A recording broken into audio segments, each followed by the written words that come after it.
A database that's been around for years has now become a tool helping doctors fight the opioid epidemic. It's called the Prescription Monitoring Program, and it keeps track of every opioid prescription handed out. Channel 6 News reporter Kurtis Quillin is here. And Kurtis, this goes beyond the Lone Star State. Leslie, doctors in Texas have been able to see prescriptions from neighboring states as well as Texas for several years. Their hope is to reduce the 13% of opioid prescriptions sought with misuse intentions. I was prescribed such a high dosage that another doctor said he was surprised that I was still alive.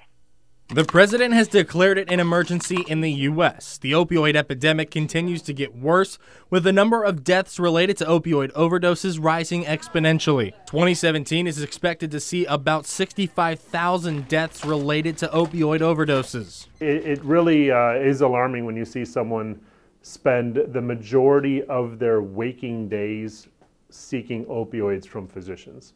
Dr. Daniel Akers at Express ER in Temple says they have a statewide tool to help doctors fight the epidemic. The Texas State Board of Pharmacy keeps track of all prescriptions of controlled drugs on the Prescription Monitoring Program, or PMP. Some of the drugs it tracks are fentanyl, OxyContin, and Vicodin, or as it's known now, Norco. Even in Temple, Dr. Akers is using this database all too often.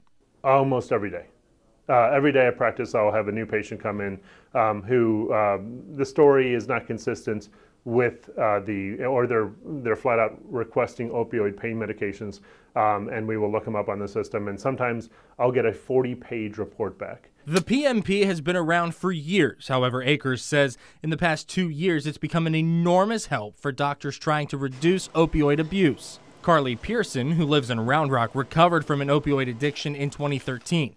She says she didn't have to doctor shop, she was prescribed her opioids. And while this database isn't the solution, it's a sign of progress. I think that it might be a step in the right direction. But she and Dr. Akers agree there needs to be an increase in treatment and a decrease in prescriptions of opioids to help fight off this epidemic.